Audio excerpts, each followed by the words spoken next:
Ngayon, titingnan natin ang mga kahangahangang tagumpay sa pananalapi ng kasalukuyang pinakamayayamang propesyonal na mga atleta sa mundo. Karamihan sa mga atletang ito ay nagretiro na sa paglalaro ngunit patuloy na gumagawa ng pangalan para sa kanilang sarili sa entrepreneurship, negosyo, at pamumuhunan sa pamamagitan ng kanilang pagsusumikap at talento kahit na matapos ang kanilang karera sa sports. Sino kaya ang nangunguna? Ang ika-10 ay si Roger Staubach. Siya ay may net worth na $600 million.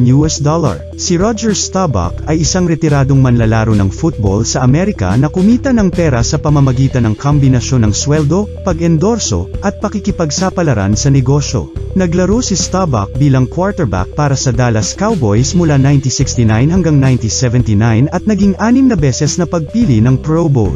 Nagkamit siya ng milyon-milyong dolyar na sweldo sa panahon ng kanyang karera sa paglalaro at pumirma rin ng mga deal sa pag-endorso sa iba't ibang tatak. Bilang karagdagan sa kanyang kita mula sa football at pag-endorso, si Staubach ay naging matagumpay din sa negosyo. Siya ang tagapagtatag at tagapangulo ng The Staubach Company, isang komersyal na real estate firm na nakuha ni Jones Lang LaSalle noong 2008. Ang ika-9 ay si Michael Schumacher. Siya ay may net worth na $600 million.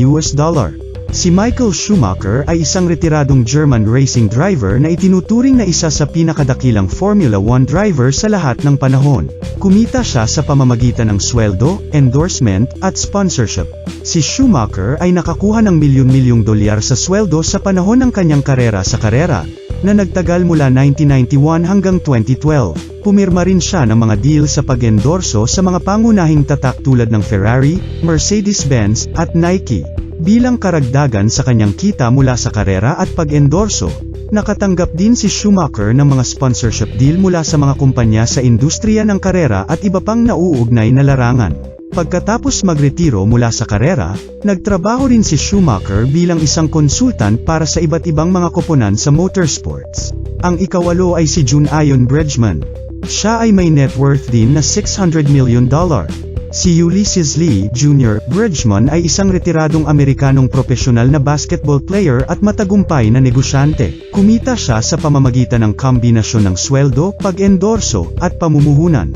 Si Bridgman ay nakakuha ng milyon-milyong dolyar na sweldo sa panahon ng kanyang karera sa paglalaro, na nagtagal mula 1975 hanggang 1987. Pumirma rin siya ng mga deal sa pag-endorso sa iba't ibang tatak.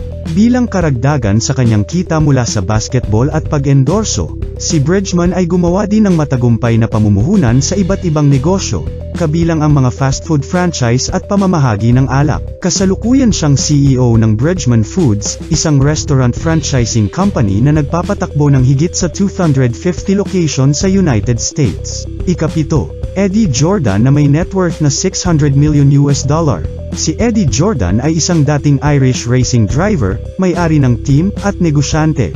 Kumita siya sa pamamagitan ng kanyang karera sa karera, pagmamay-ari ng koponan, at iba't ibang mga pakikipagsapalaran sa negosyo. Si Eddie Jordan ay nakipagkumpetensya sa Formula 1 bilang isang driver noong 1970s at 1980s at kalaunan ay nagmamay-ari at nagpatakbo ng Jordan Grand Prix team. Namuhunan din siya sa iba't ibang negosyo, kabilang ang mga restoran at hotel. Bilang karagdagan sa kanyang mga pakikipagsapalaran sa negosyo, nagtrabaho si Jordan bilang isang komentarista sa telebisyon at analyst para sa mga kaganapan sa motorsports. Ika-6, Lionel Messi. Si Lionel Messi ay isang propesyonal na manlalaro ng soccer ng Argentina na naglalaro para sa Barcelona at sa pambansang koponan ng Argentina. Kumita siya sa pamamagitan ng sweldo, pag-endorso, at pag-sponsor. Malaki ang sweldo ni Messi bilang isang propesyonal na manlalaro ng soccer at pumirma rin ng mga deal sa pag-endorso sa mga pangunahing brand tulad ng Adidas, Pepsi, at Gatorade. Nakatanggap din si Messi ng mga sponsorship deal mula sa mga kumpanya sa industriya ng soccer at iba pang nauugnay na larangan.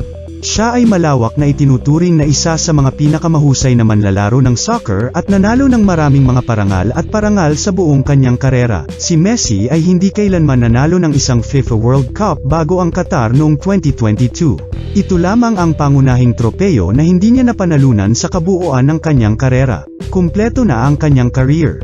Siya ay may net worth na $620 million. Ikalima, Magic Johnson na may net worth na $700 million. Si Earvin Magic Johnson ay isang retiradong Amerikanong profesional na basketball player at matagumpay na negosyante. Kumita siya sa pamamagitan ng kombinasyon ng sweldo, pag-endorso, at pamumuhunan.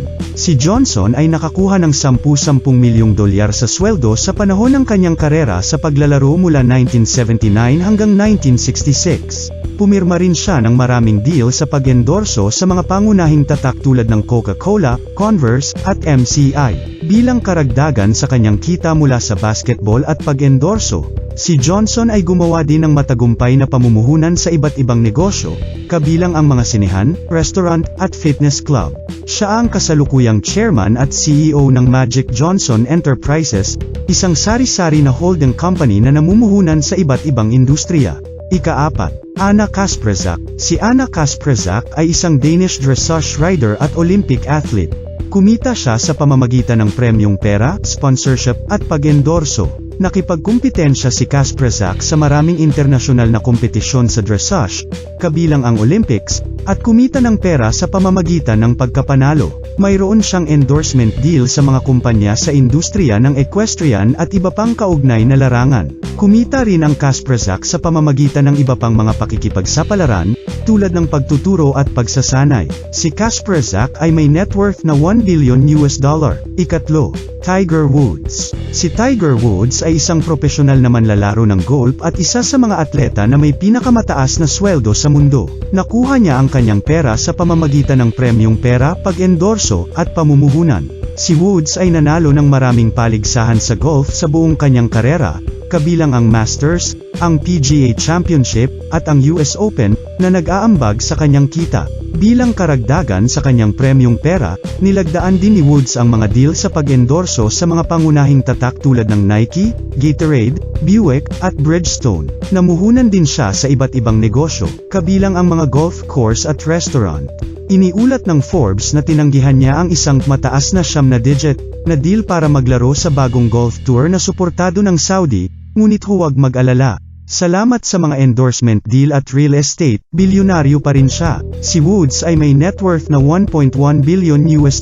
Ikalawa, Ion Tiriac. Si Ion Tiriac ay isang Romanian billionaire na negosyante at dating profesional na manlalaro ng tennis. Gumawa siya ng kanyang kapalaran sa iba't ibang mga industriya, kabilang ang insurance, real estate, at automotive. Si Tiriac ay ang co-founder ng Tiriac Group, isang conglomerate na interesado sa banking, insurance, at iba pang sektor. Gumawa rin siya ng malalaking pamumuhunan sa real estate, kabilang ang pagbuo ng mga luxury residential at commercial properties sa Romania at iba pang bansa sa silangang Europa. Bilang karagdagan sa kanyang mga pakikipagsapalaran sa negosyo, si Tiriac din ang may-ari ng Madrid Open, isa sa mga nangungunang tennis tournament sa ATP Tour. Si Tiriac ay may net worth na $2.1 billion, at ang una at pinakamayaman sa ating listahan ay si none other than the GOAT himself, Michael Jordan.